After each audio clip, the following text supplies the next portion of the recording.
ओम नमः शिवाय। शिव जी सदा सहाय। ओम नमः शिवाय। गुरु जी सदा सहाय। शिव जी के महाकाल आदि 10 अवतारों का तथा 11 रुद्र अवतारों का वर्णन। तदंतर यज्ञेश्वर अवतार की बात कहकर नंदीश्वर ने कहा, मुने, अब शंकर जी के उपासना कांड द्वारा सेवित महाकाल आदि 10 अवतारों का वर्णन भक्ति पूर्वक श्रवण करो। उनमें पहला अवतार महाकाल नाम से प्रसिद्ध है, जो सत्पुरुषों को भोग और मोक्ष प्रदान करने वाला है। उस अवतार की शक्ति भक्तों की मनोवांछा पूर्ण करने वाली महाकाली है। दूसरा तार नामक अवतार हुआ, जिसकी शक्ति तारा देवी हुई। वे दोनों भुक्ति मुक्ति के प्रदाता तथा अपने सेवकों के लिए सुखदायक हैं। बाल भुवनेश नाम से तीसरा अवतार हुआ। उनमें बाला भुवनेशी शिव शक्ति हुई, जो सज्जनों को सुख देने वाली हैं। चौथा भक्तों के लिए सुख तथा भोग मोक्ष प्रदायक षोडश श्री विदेश नामक अवतार हुआ और षोडशी श्री विद्या शिव उसकी शक्ति हुई। पांचवा अवतार भैरव नाम से प्रसिद्ध हुआ, जो सर्वदा भक्तों की कामनाओं को पूर्ण करने वाला है। इस अवतार की शक्ति का नाम है भैरवी गिरिजा, जो अपने उपासकों की अभीष्ट दायिनी है। छठा शिव अवतार छिन्न मस्तक नाम से कहा जाता है और भक्त काम प्रदा गिरिजा का नाम छिन्नमस्ता है। संपूर्ण मनोरथों के दाता शंभु का सातवां अवतार धूमवान नाम से विख्यात हुआ। उस अवतार में श्रेष्ठ उपासकों की लालसा पूर्ण करने वाली शिवा धूमावती हुई। शिव जी का आठवां सुखदायक अवतार बगला मुख है। उसकी शक्ति महान आनंददायिनी बगलामुखी नाम से विख्यात हुई। नवा शिव अवतार मातंग नाम से कहा जाता है। उस समय संपूर्ण अभिलाषाओं को पूर्ण करने वाली शर्वाणी मातंगी हुई। शंभु के भुक्ति मुक्ति रूप फल प्रदान करने वाले 10वें अवतार का नाम कमल है, जिसमें अपने भक्तों का सर्वथा पालन करने वाली गिरिजा कमला कहलाई। यही शिव जी के 10 अवतार हैं। ये सब के सब भक्तों तथा सत्पुरुषों के लिए सुखदायक तथा भोग मोक्ष के प्रदाता हैं। जो लोग महात्मा शंकर के इन 10 अवतारों की निर्विकार भाव से सेवा करते हैं, उन्हें ये नित्य नाना प्रकार के सुख देते रहते हैं। मुने, इस प्रकार मैंने 10 अवतारों का महात्म्य वर्णन कर दिया। तंत्र शास्त्र में तो यह सर्व कामप्रद बतलाया गया है। मुने, इन शक्तियों की भी अद्भुत महिमा है। तंत्र आदि शास्त्रों में इस महिमा का सर्व कामप्रद रूप से वर्णन किया गया है। ये नित्य दुष्टों को दंड देने वाली और ब्रह्म तेज की विशेष रूप से वृद्धि करने वाली हैं। ब्रह्म ने इस प्रकार मैंने तुमसे महेश्वर के महाकाल आदि 10 शुभ अवतारों का शक्ति सहित वर्णन कर दिया।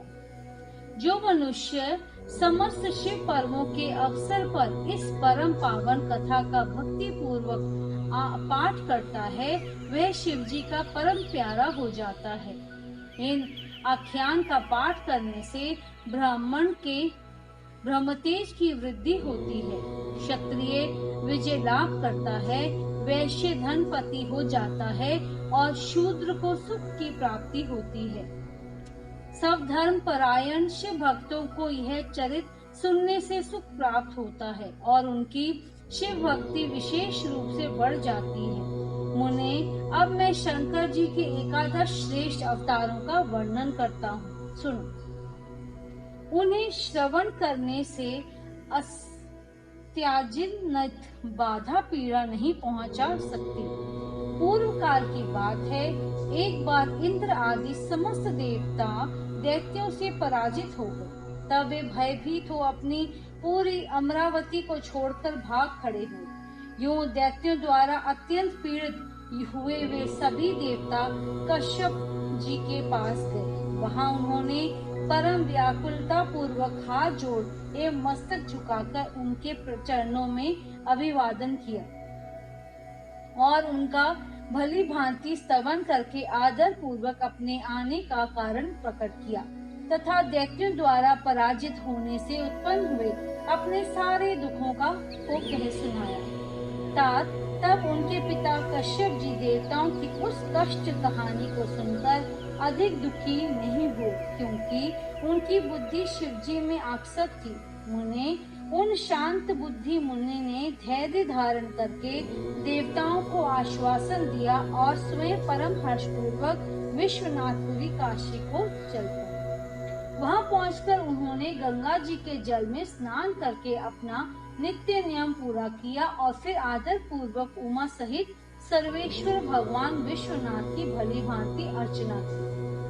तदंतर शंभु दर्शन के उद्देश्य से एक शिवलिंग की स्थापना करके वे देवताओं के हितार्थ परम प्रसन्नता पूर्वक घोर तप करने लगे। मुने शिव जी के चरण कमलों में आसक्त मन वाले धैर्यशाली मुनिवर कश्यप को जब यूं तप करते हुए बहुत अधिक समय व्यतीत हो गया, तब सत्पुरुषों के गति स्वरूप भगवान शंकर अपने चरणों में तल्लीन मन वाले कश्यप ऋषि को वर देने के लिए वहां प्रकट हुए। भक्त वत्सल महेश्वर परम प्रसन्न तो थे ही, अतः वे अपने भक्त मुनिवर कश्यप से बोले, वर मांगो। उन महेश्वर को देखते ही प्रसन्न बुद्धि वाले देवताओं के पिता कश्यप जी हर्षमग्न हो गए और हाथ जोड़कर उनके चरणों में नमस्कार करके स्तुति करते हुए यूं बोले, महेश्वर, मैं सर्वथा आपका शरणागत हूँ। स्वामिन, देवताओं के दुख का विनाश करके मेरी अभिलाषा पूर्ण कीजिए। दिवेश, मैं पुत्रों के दुख से विशेष दुखी हूँ, अतः ईश मुझे सुखी कीजिए, क्योंकि आप देवताओं के सहायक हैं।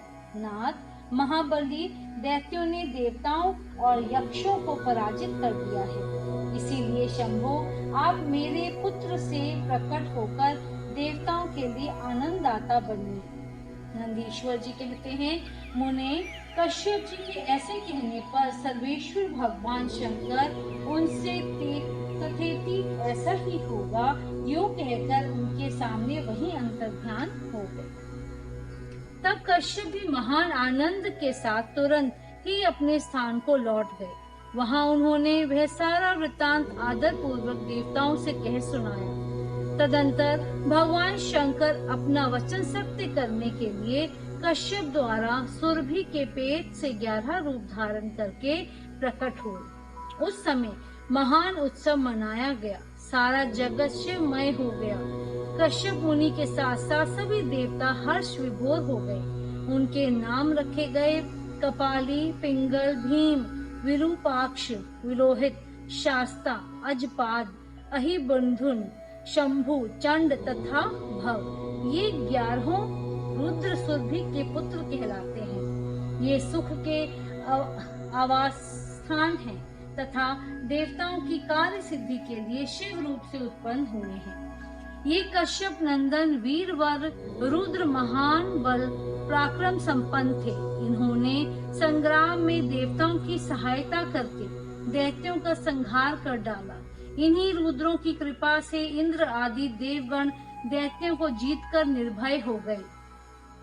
उनका मन स्वस्थ हो गया और वे अपना अपना राज्य कार्य संभालने लगे। अब भी शिव स्वरूपधारी वे सभी महारुद्र देवताओं की रक्षा के लिए सदा स्वर्ग में विराजमान रहते हैं।